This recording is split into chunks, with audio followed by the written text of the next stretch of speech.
Next on Unsolved Mysteries. An airline pilot vanishes, leaving a trail of wives, children, and scandal across the country. This cab driver is turned into a human time bomb and then forced to rob a bank. A sheriff is shot while on patrol. Before dying, he's able to describe his attacker's car. Is it enough to catch a killer? And is there a vast underground river in the dry desert of Nevada? A former NASA scientist claims satellite photos led him to this amazing discovery. Murder, missing persons, wanted fugitives, and the paranormal. I'm Dennis Farina, and this is Unsolved Mysteries.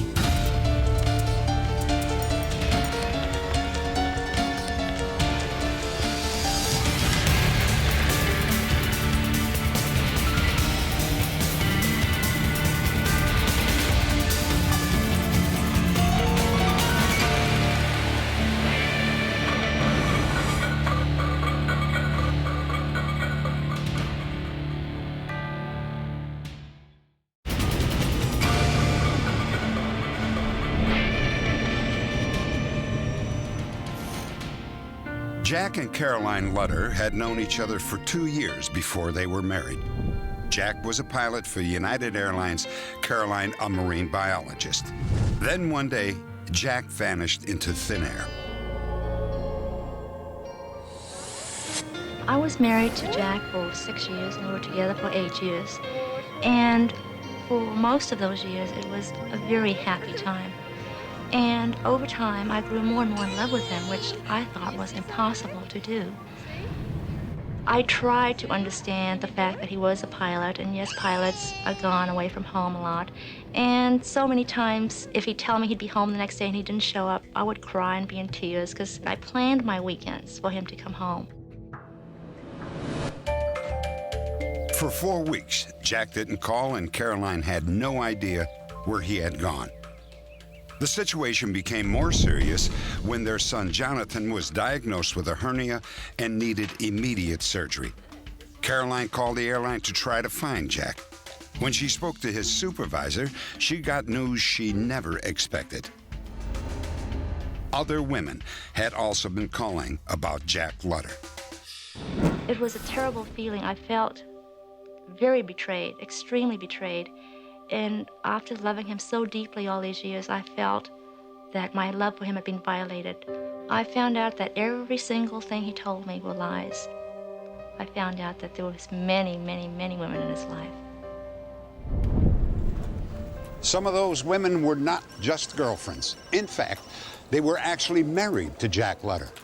His deception played out in 6 condos and 6 houses with 6 wives and at least 15 children.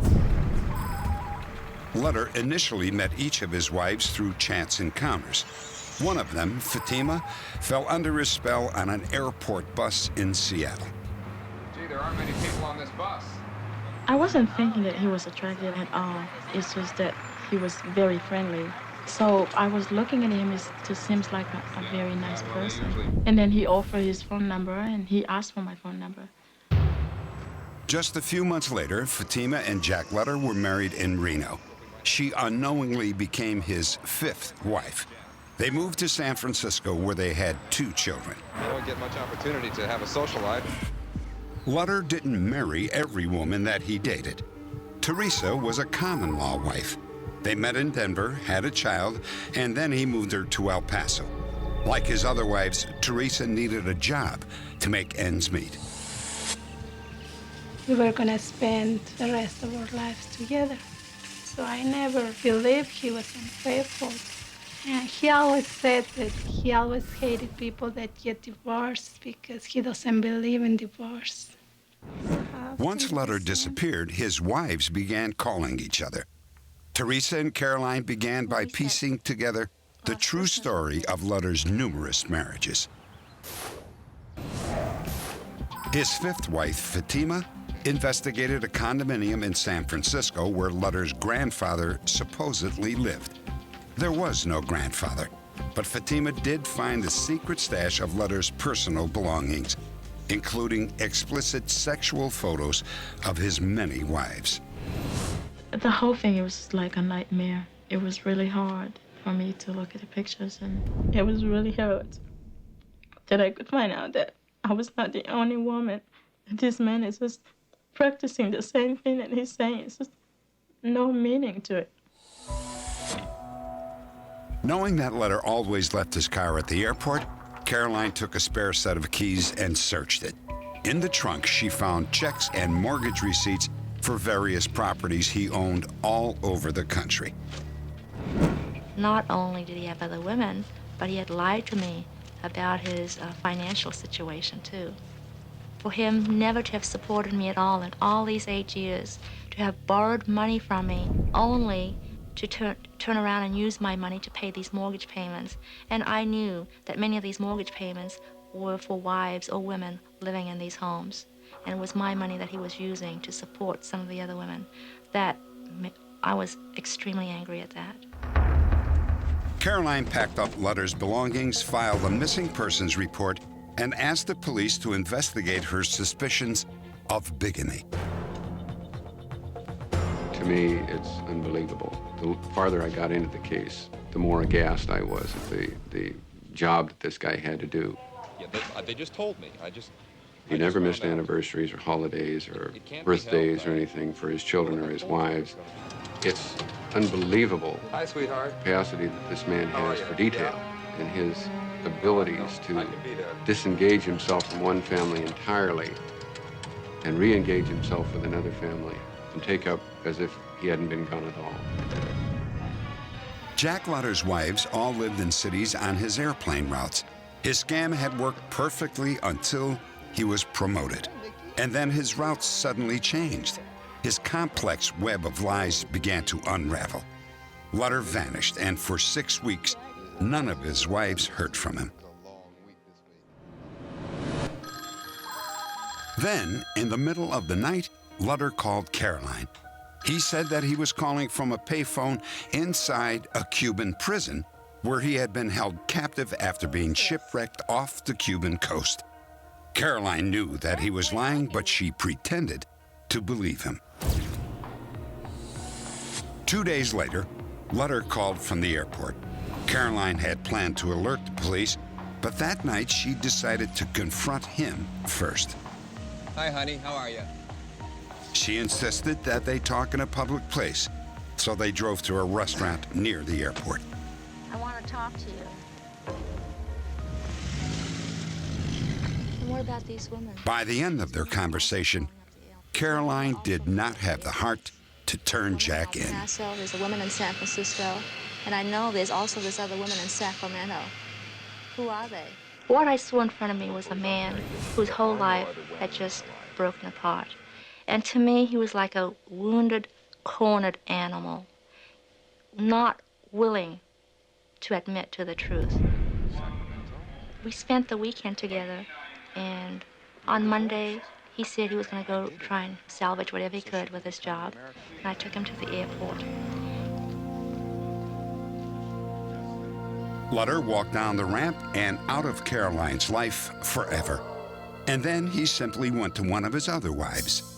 For 6 months, he lived in El Paso with Teresa. And although she knew about the other women, she didn't turn him in either. Lutter was fired by the airline, and then he disappeared again. I know why Jack has done what he has done. I know when he did it and for how long, and I know what the results are. What I don't know is where he is right now. That's the mystery. Update. Jack Lutter was finally captured after he was spotted at Los Angeles International Airport. He was taken to Seattle and convicted of bigamy.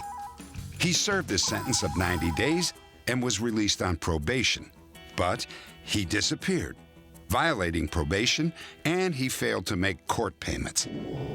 A warrant for the arrest of Jack Lutter has been issued by a Seattle court.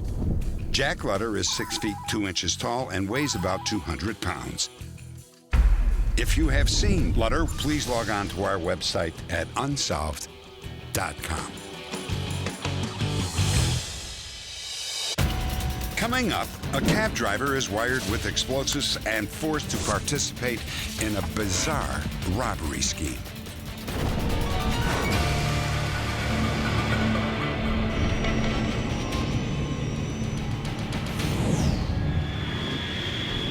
Modesto, California.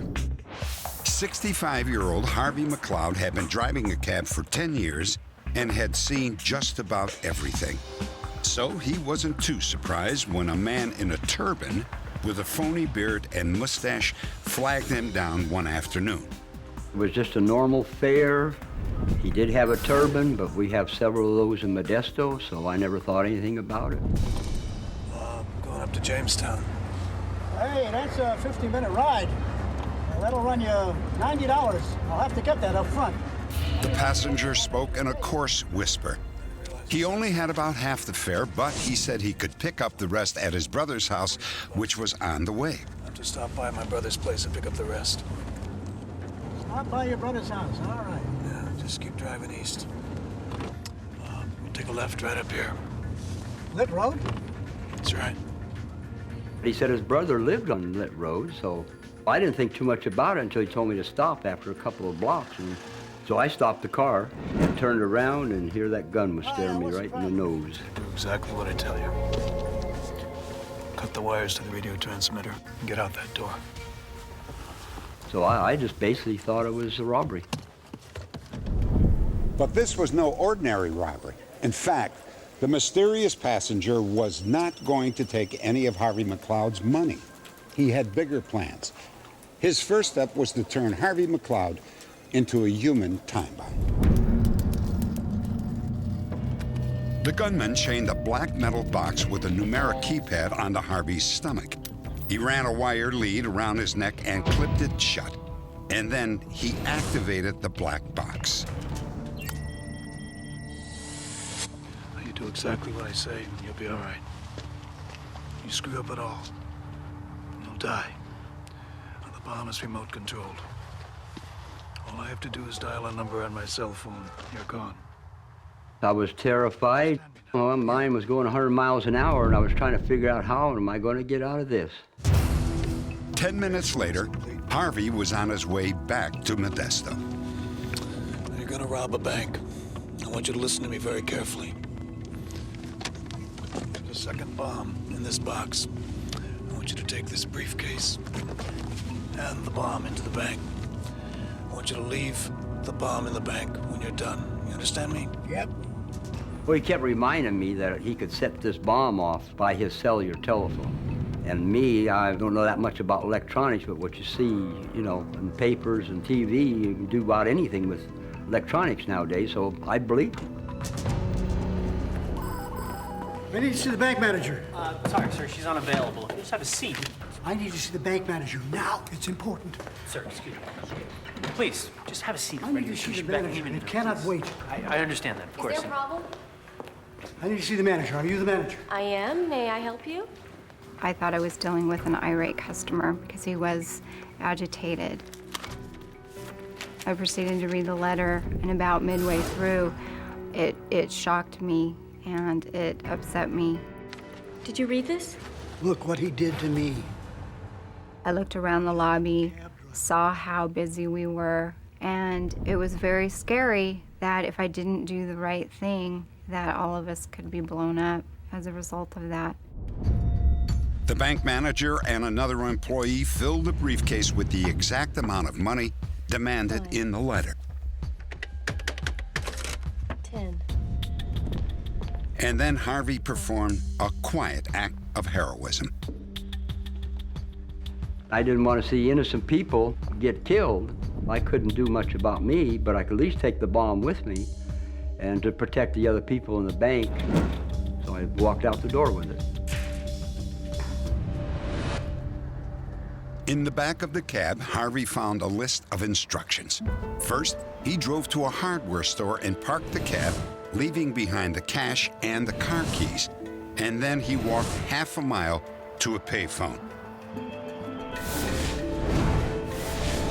The instructions said the gunman would phone with directions for dismantling the bomb. I waited about 5-10 minutes, and No call came in, so I went over and happened to look at the telephone, and it said no incoming calls. So then I knew something was up. So then that's when I called my dispatcher and told her what happened.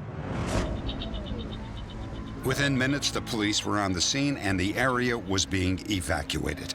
Harvey McLeod sat alone in the eye of the storm. And they say I looked calm, but I wasn't very calm inside. I was shaking, my stomach was rolling, and I had all these things going through my mind, and I just wondered how long I was going to be there in this old world. Eventually, the bomb squad arrived and released Harvey from the device. X-rays determined that both bombs were fakes. There's a package back here. Let's get this roped off. The robbery had been perfectly executed. Almost. When the gunman was dropped off across the street from the bank, there were two witnesses that observed a male adult that was unusually dressed.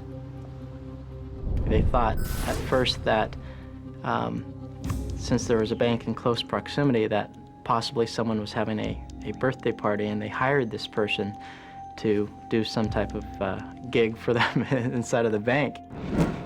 When this person reached the van, he took off a turban as well as dark sunglasses and a fake beard and mustache. And the secondary thought that the male witness had was maybe this person had just robbed a bank. However, the two eyewitnesses were unable to provide police with a license plate number. This case is still unsolved. The statute of limitations has expired on the robbery, but not on the kidnapping. Witnesses described the suspect as about 6 feet tall and 160 pounds. The man has short cropped hair that is silver or salt and pepper in color.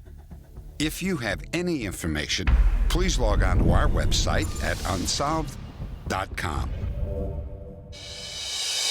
Next, a woman who provides shelter for homeless dogs is terrorized by a mysterious assailant.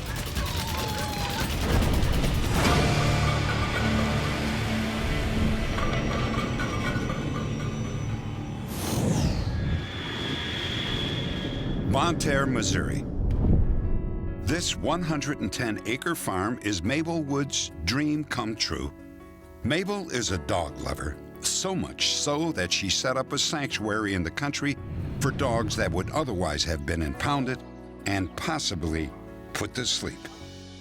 She built a $60,000 kennel to house her 115 dogs. The dogs were offered for adoption, but those that didn't find new homes lived out their lives on the sanctuary. Mabel felt that the farm was an ideal location because her nearest neighbors were over a mile away and would not be disturbed by the dogs. But 18 months after she moved to the farm, Mabel's peaceful life was shattered.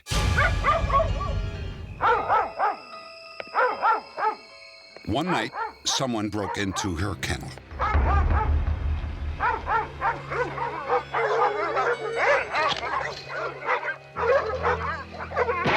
The intruder fired at least 4 rounds from a .22 caliber rifle, killing 2 dogs and seriously wounding 2 others.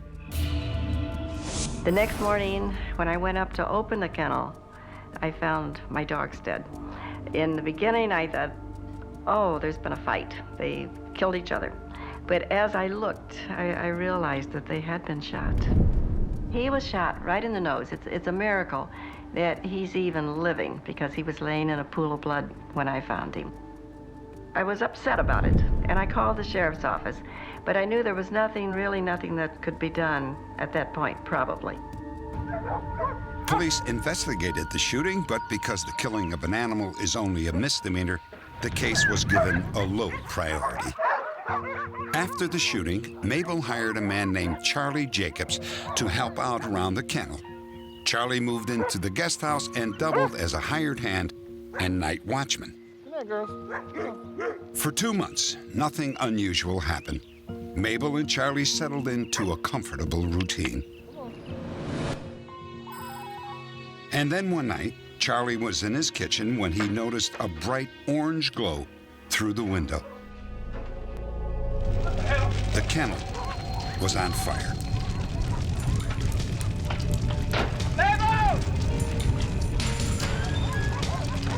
Call the fire department. Kennel's on fire. By the time Charlie reached the kennel, it was engulfed in flames. Inside were 60 dogs. They had no way to escape. It was awful. Flames were real high, and you hear a few yipes every once in a while. The place is on fire. I mean, it's like an inferno. Charlie managed to pull only one dog from the flames, but could do nothing to save the others.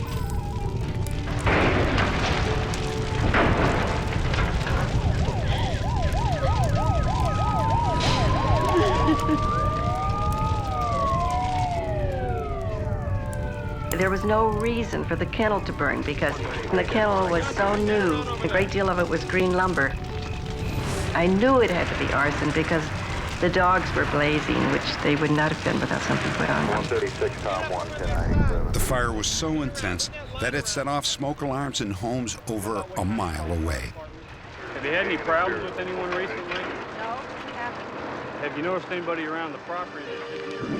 As I watched the kennel come down to the ground and realized that my dogs were all dead, I just couldn't realize why anyone would do that. There just wasn't anything left except a few scraps of metal in the concrete.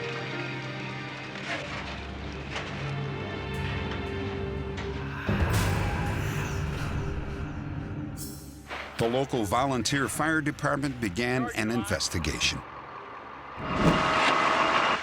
We wanted to clean off the debris of the barn to get a look at the floor. We started to see a pattern that's called spalling. Spalling occurs when a flammable substance is ignited on concrete. The extreme heat causes the concrete to crack or erode. This pattern is not normal in a fire. It led to the assumption that the fire was set with a flammable liquid. We believe that night that the suspect entered the building through the door they used normally to get between the two rows of pins.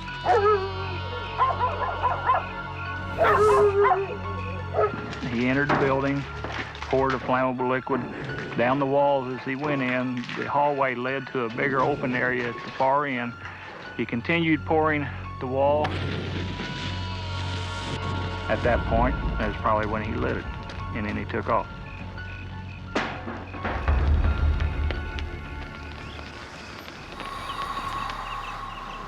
"100 yards from where the kennel once stood, police found a tire track in the mud. Somebody left out in a hurry.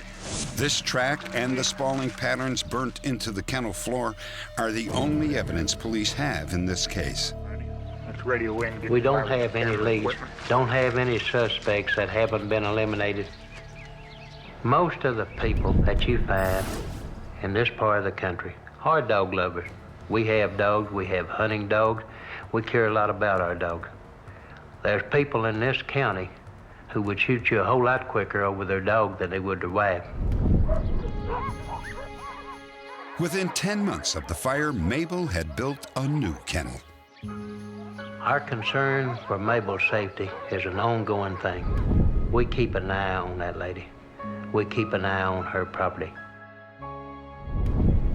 Despite this protection, the harassment continued. Someone spread nails across Mabel's driveway. Her house was shot at twice. Finally, a warning was painted on Mabel's property. It said, "Quiet or die."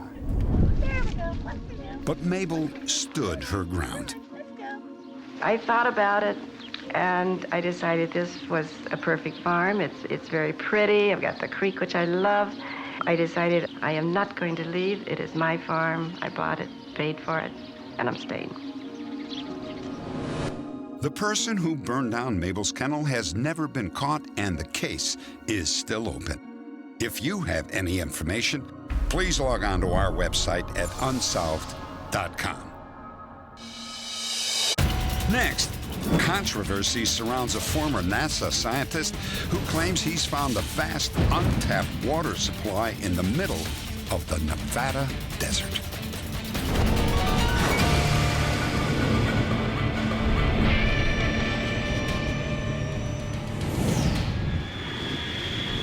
deep in the desert of Nevada. In 1927, a prospector named Earl Dorr was lured to this unforgiving wilderness by an old Indian legend. It told of a secret cavern leading to an underground river that sparkled with nuggets of gold. Earl Dorr was just crazy enough to believe that he could find it. According to a story Earl later published, he and a friend eventually found the secret opening and squeezed through it. He described a treacherous 3,500-foot descent into a murky underground canyon where they found the legendary river. Earl said they explored for 4 days. They followed the river for 8 miles and found vast amounts of gold. What he's describing is something like the world's largest natural underground sluice, where light rocks are carried away by the water, and the heavier minerals like your gold, your platinum group metals, rare earths, would be settling out and concentrating. So it's almost kind of a too good to be true thing. Earl claimed that the rich black sand contained 100 ounces of gold per cubic yard. But Earl had one very big problem. Someone else owned the land at the entrance to the cavern. Earl thought that he could find another way in, so he decided to close the original opening. But Earl never did find another entrance to the underground river. Others would follow in his path, but the location of the legendary river seemed lost forever. Decades later, a former NASA scientist named Wally Spencer was examining photographs of the Nevada desert taken from space. He spotted what he believed was an ancient river channel, bone dry for 500 million years. He believed that plants would have flourished along such a river and over millions of years may have decomposed into crude oil. Wally built a prospecting device from common laboratory instruments. He based his design on 2 simple facts. First, the Earth naturally emits a low level of radiation. Second, a large subsurface pool of liquids, such as oil, will block this radiation. Wally believed that his mobile radiation detector could find a hidden reservoir of oil. With the help of his wife and son, Wally put it to the test. For 3 weeks, they bounced across the sands, waiting for the device to react. Whoa, Barry, stop, hold it. We went off scale. I don't know, something happened. We went totally off scale. He was hoping for oil, but further testing indicated that they had actually found water. Perhaps the same river Earl Dorr had talked about half a century before. It was very disappointing when we found out it wasn't oil, because once we started mapping it, looked like the river. And everybody says, hey, you found the river. You didn't find a pocket of oil. Very disappointing. But it was so large that it had to be exciting. Wally estimated the flow could be an incredible 17 billion gallons a day.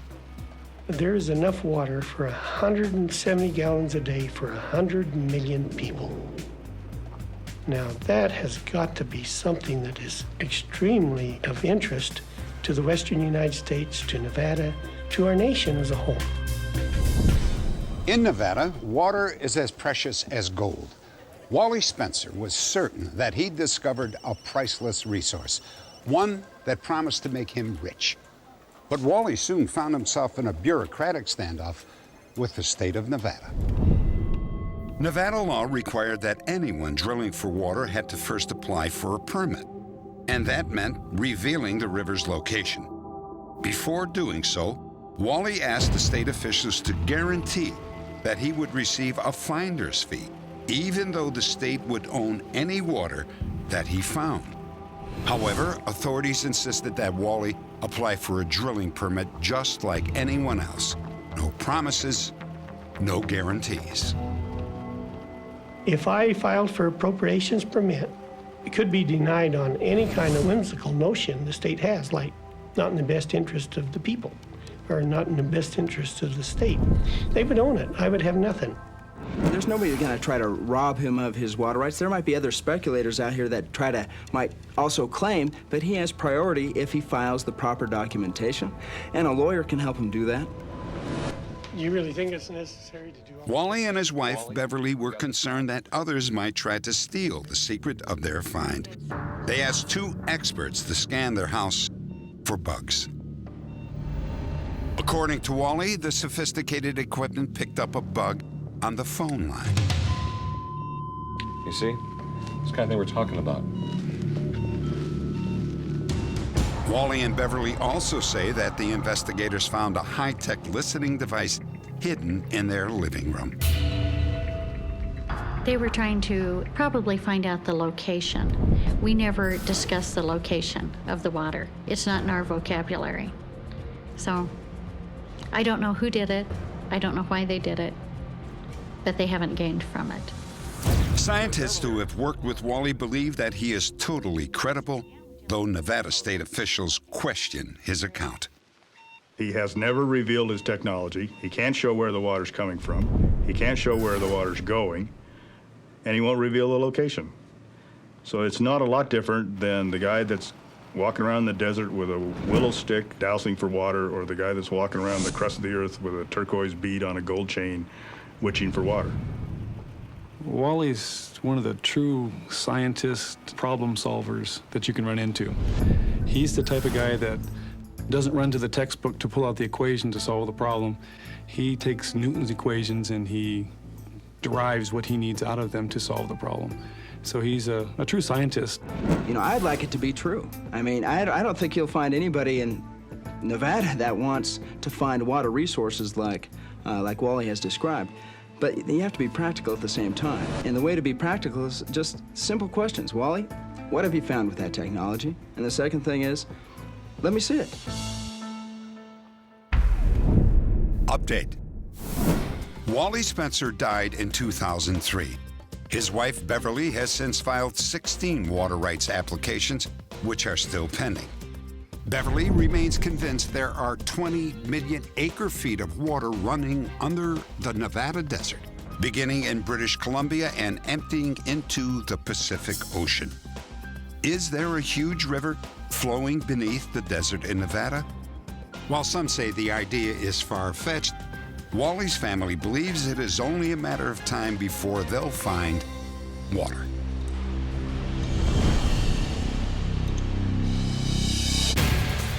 Next, a police officer is shot in cold blood, and a bullet hole in a burnt-out car leads police to the killer.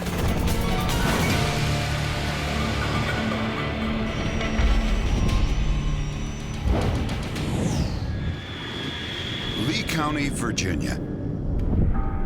In the early morning hours, Patrolman John Martin, a 17-year veteran of the Sheriff's Department, is making his regular rounds when he notices something unusual. 604 to Jonesville. Go ahead, 604. I'll be checking a parked vehicle out at the Western Lee County Health Clinic. John Martin reported to our dispatcher in Jonesville at 2:58 a.m. on the morning of November 4 that he was checking a car parked behind the Lee County Health Clinic in Ewing, Virginia. This vehicle just pulled out on me. And then he came back and said that the car was moving out on him, that he was stopping it about halfway down the driveway. And that was the last transmission that John Martin ever made. Authorities believe that he left his patrol car and approached the driver to question him. See your operator's license, please.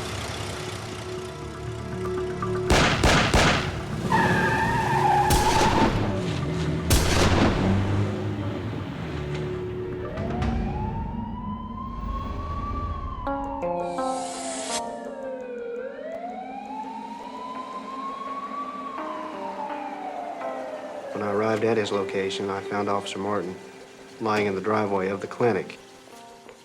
When I got to him, he told me, "Doug, I've been shot and I'm hurt bad."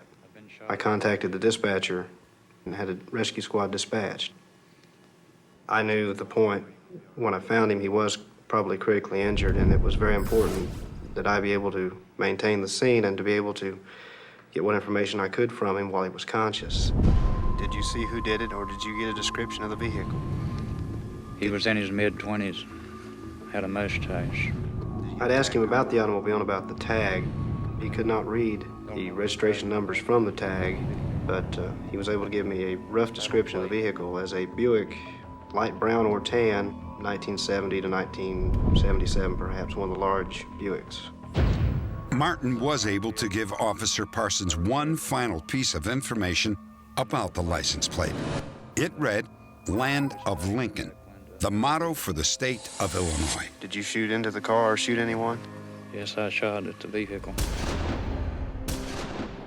He had advised me he had emptied his gun into the car. I checked his weapon, and it was empty. He had fired all 6 rounds from his revolver. Martin was rushed to the nearest hospital 22 miles away. He had been shot 3 times. Doctors removed one .44 caliber bullet from his body, but he lapsed into a coma. 3 days later, John Martin died. He was laid to rest with full honors. Hundreds of local residents and police officers from 7 states came to pay their final respects.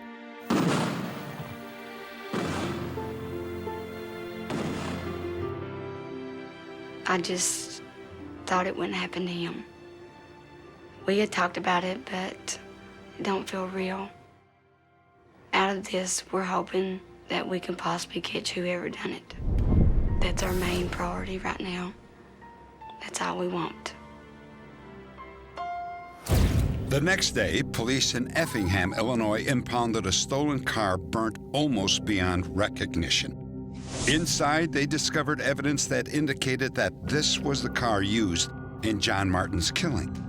The key, a bullet hole in the driver's side door. Authorities uncovered information that linked a 24-year-old man named David Wayne Mills to the car. When Mills arrived home, he was arrested. During questioning, Mills revealed the location of the .44 caliber pistol. Ballistics confirmed that it was the gun that killed John Martin. Update. A jury found David Wayne Mills guilty of first-degree murder in the shooting of John Martin. During the trial, Mills claimed that an accomplice fired the fatal shots, but the jury didn't buy it. David Wayne Mills was sentenced to life in prison, plus 15 years.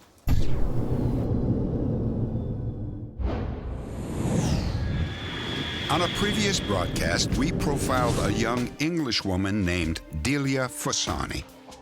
When Delia was 18 years old and unmarried, she gave birth to a baby and named her Michelle. Delia's father insisted that she stay at a convent until her baby was adopted. 2 weeks after Michelle was born, Delia's parents visited the convent.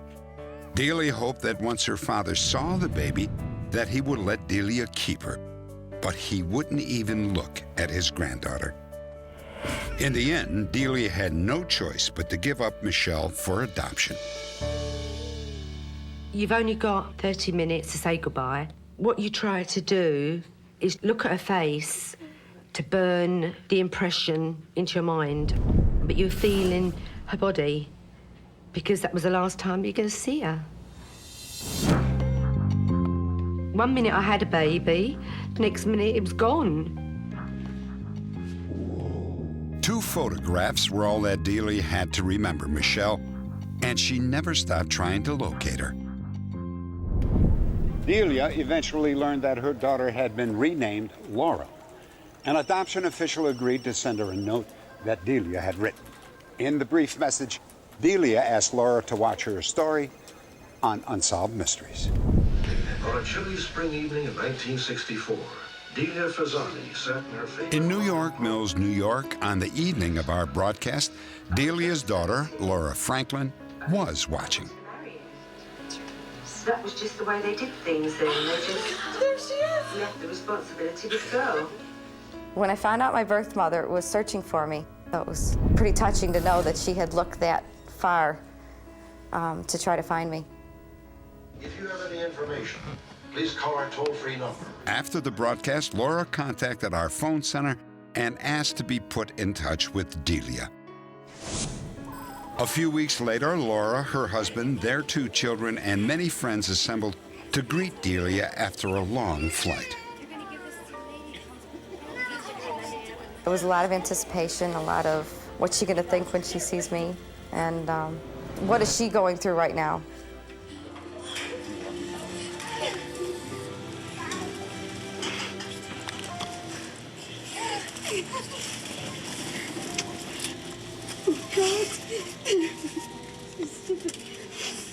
She was everything and more that I'd expected.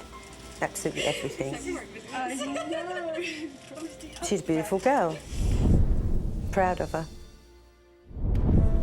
Before Laura's adoptive mother died, she had shared all she knew about Laura's background. Delia and Laura could now fill in the remaining gaps in the nearly 30 years of family history.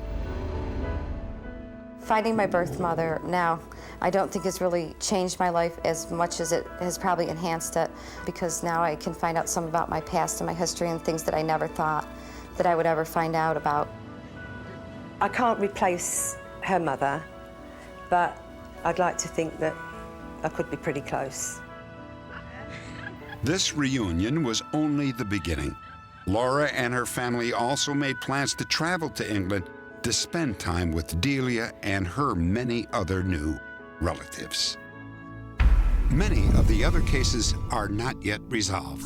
If you have any information about any of the stories profiled on this program, please log on to our website at unsolved.com.